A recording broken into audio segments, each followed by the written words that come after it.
Right, I thought I'd talk today about the London Bridge terrorist attack. It's been on my mind for the last couple of days, and I just thought I'd talk about it because I was in the previous London Bridge terrorist attack 2 years ago.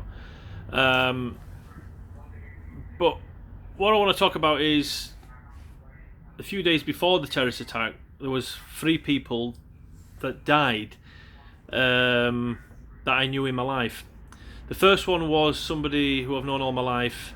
I don't want to go into too much detail, but basically this person passed away from cancer, and I'm going to really miss this person.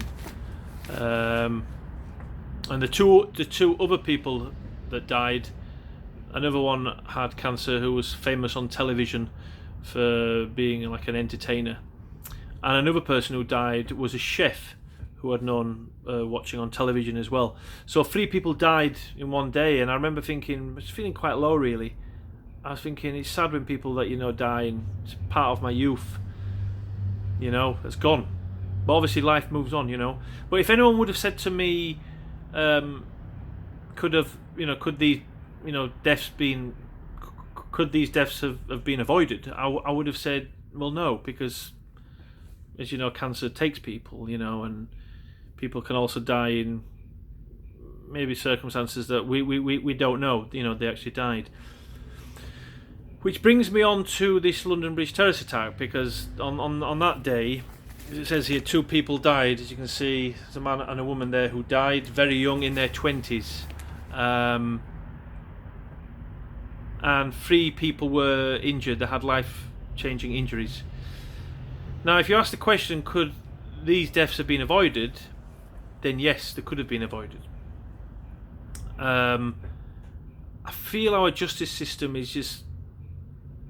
It's not doing what it's supposed to be doing. I don't feel safe anymore with the current justice system.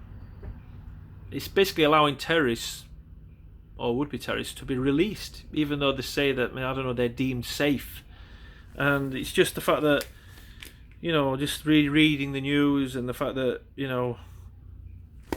another paper article says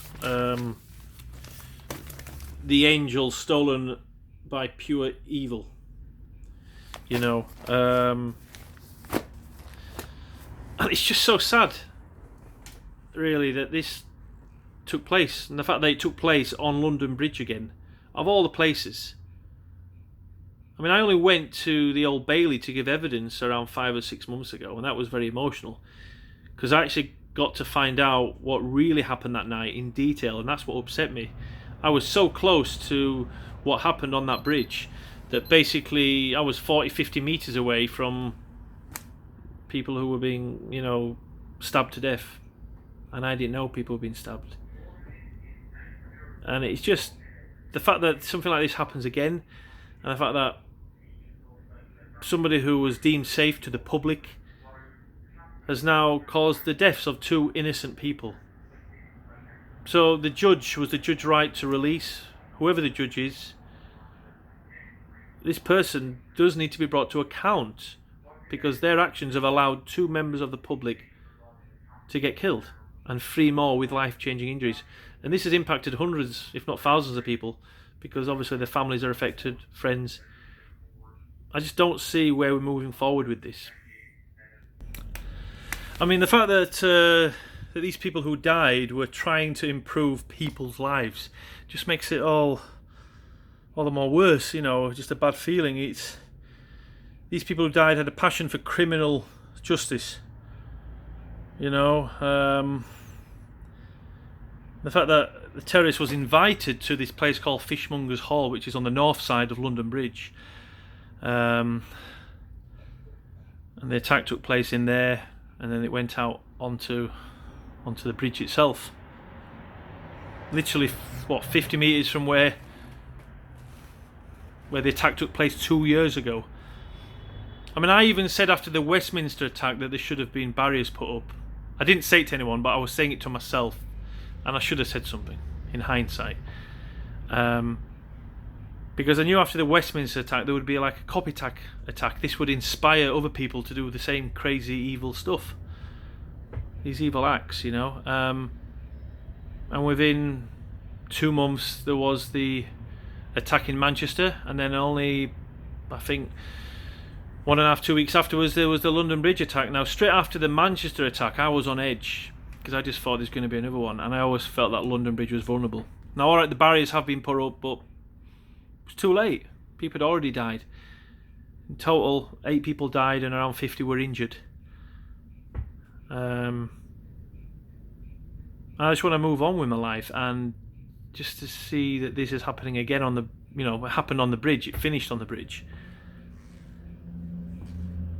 Again, it's, the police did a fantastic job, the ambulance service, but again, it's the criminal justice system is not working. We need to sort it out. I just don't understand how. It says, I think it says as well. I think it says in the paper again that there are a lot more people out there. I think it says there are 70 more of them still out there. It says in the paper, 70 more of them still out there. All early release slags are being watched, it says. I just don't think it's not good enough. I'm sorry, it's unacceptable. Whoever the judges are that released this person who committed this atrocious act, they should be brought to account for what they've done. Because they've made a big, grave error, lack of judgment. They've judged wrongly and people have died. I just don't feel safe in this country, don't feel safe anymore. So something needs to be done about it. Please let me know in the comment section. How this is a bit of like an open forum, but I just feel something needs to be done about the criminal justice system. It's just really bad. It's pathetic, and it's just bringing back everything again from a few years ago.